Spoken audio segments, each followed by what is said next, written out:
지금 반드시 알아야 할 뉴스 콕 찍어 전해드리는 신규철TV 소문의 진실 이영민입니다. 여러분의 휴대폰에 우체국 택배 확인 부탁합니다 라는 문자 메시지를 받는다면 어떻게 하시겠습니까? 택배가 왔나? 생각하고 무심결에 눌러볼 가능성이 있을 것 같은데요. 이런 메시지에 포함된 링크를 절대로 함부로 누르면 안 된다고 합니다. 바로 이 메시지가 스미싱 문자일 가능성이 크기 때문인데요. 스미싱은 악성 앱 설치를 유도해서 금전적인 피해를 입히는 사기 수법입니다. 문자 메시지에 포함된 링크에 접속할 경우에 악성 코드가 스마트폰에 설치돼서 나도 모르는 사이에 소액 결제나 개인 금융정보 탈취 등의 피해를 당할 수 있다고 하는데요.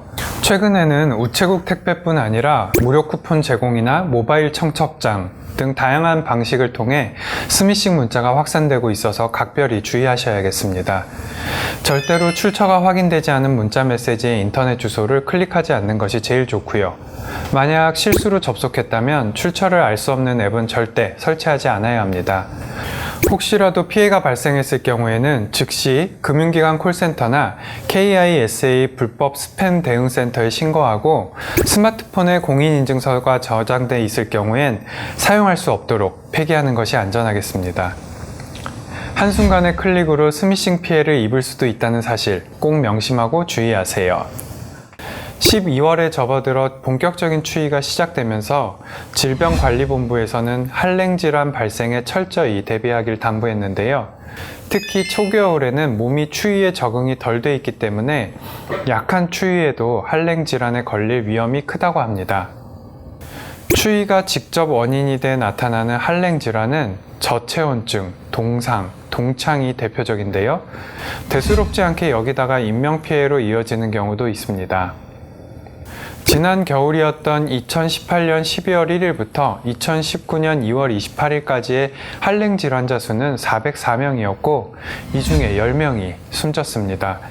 한랭 질환자는 65세 이상 노년층이 전체 환자의 44%인 177명으로 가장 많았고 고령일수록 저체온증 같은 중증 한랭 질환자가 많았습니다. 특히 한랭 질환자 3명 중 1명은 음주 상태였다고 하네요. 술을 마시면 신체에 열이 올랐다가 체온이 급격히 떨어지지만 추위를 인지하지 못해 위험이 더 커진다고 합니다. 연말이라 술 마실 일도 귀가가 늦어지는 일도 잦을 수 있는데요. 한파에는 과음을 피하고 절주하시길 바랍니다. 특히 심뇌혈관 질환, 당뇨병, 고혈압이 있는 만성 질환자는 급격한 온도 변화에 혈압이 상승하고 증상이 악화할 가능성이 크니까 특히 더 주의하시고요. 우리 주변에 한파에 노출된 취약계층이 없는지 살펴보는 관심도 필요할 것 같습니다. 기습추위와 강추위 조심하시면서 모두 건강하고 따뜻한 겨울 보내셨으면 합니다.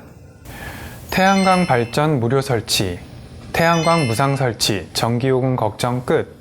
이런 종류의 태양광 발전 시설 홍보 문구 보신 적 있으신가요? 최근 이런 문구에 현혹된 노년층을 노리는 태양광 사기가 속출하고 있어 주의가 필요하다고 합니다. 피해자 대부분이 작은 지방 도시나 농촌에 사는 어르신인 경우가 많다고 하는데요. 진실은 이렇습니다. 올해 기준으로 주택용 태양광 시설은 정부에서 설치비 30%가 지원되는데요. 이 말은 곧 70%는 소비자가 내야 한다는 뜻입니다. 그런데 모든 업체가 정부 보조금을 지원받는 것이 아니기 때문에 해당되는 업체인지 잘 따져봐야 하고요. 70%의 소비자 부담금에 대해 제대로 고지하지 않고 그 부담금을 대출로 유도해서 실제로는 부담금이 없는 것처럼 눈속임하는 경우가 많다고 하네요. 그렇다면 사기를 당하지 않으려면 어떻게 해야 할까요?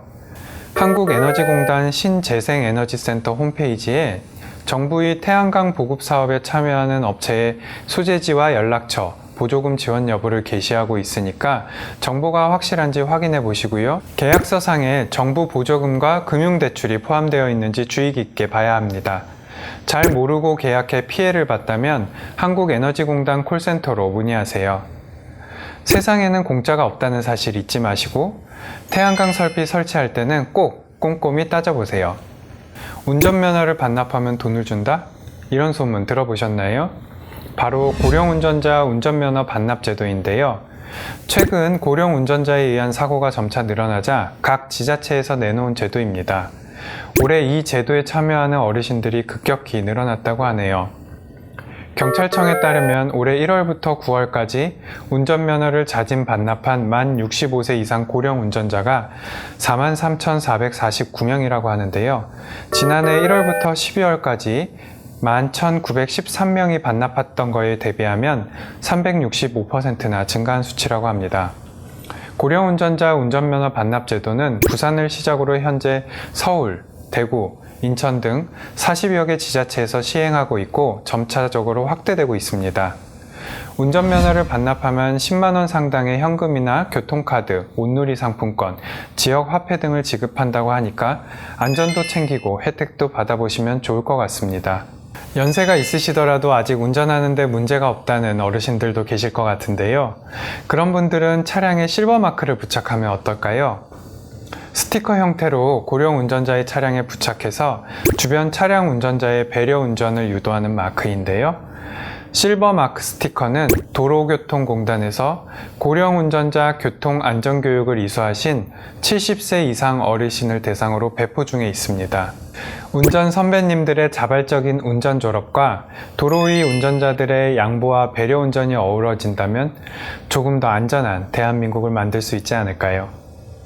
여러분, 의약품을 구입할 때 주의사항 잘 읽어보시나요? 거의 대부분의 의약품에는 복용 시 발생할 수 있는 부작용을 명시하고 있는데요. 흔히 접하는 약 부작용은 졸림, 두드러기, 위장장애 같은 비교적 가벼운 증상들이 대부분입니다. 하지만 때로는 쇼크, 호흡 곤란 등으로 입원 치료를 해야 하는 경우도 있고 질병이나 장애를 얻거나 아주 드물게는 사망에 이르는 부작용도 있습니다. 의약품 부작용은 제품의 품질 문제나 의사 약사의 과실이 없을 때도 발생할 수 있는데요. 약을 정상적으로 먹었지만 의약품 부작용으로 사망, 장애, 입원 등의 피해가 발생했을 때 이를 보상해주는 제도가 있다는 사실 알고 계셨나요? 바로 2014년 12월부터 시행된 의약품 부작용 피해 구제 제도입니다.